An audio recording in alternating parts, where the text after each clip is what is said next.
Tu contenido en redes sociales no despega porque seguramente no pasaste el test de la manzana en efectos de sonido.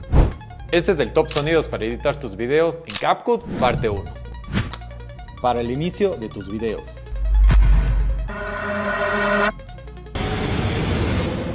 2. Para zoom.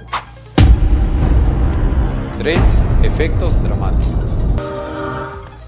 4. Para cierre.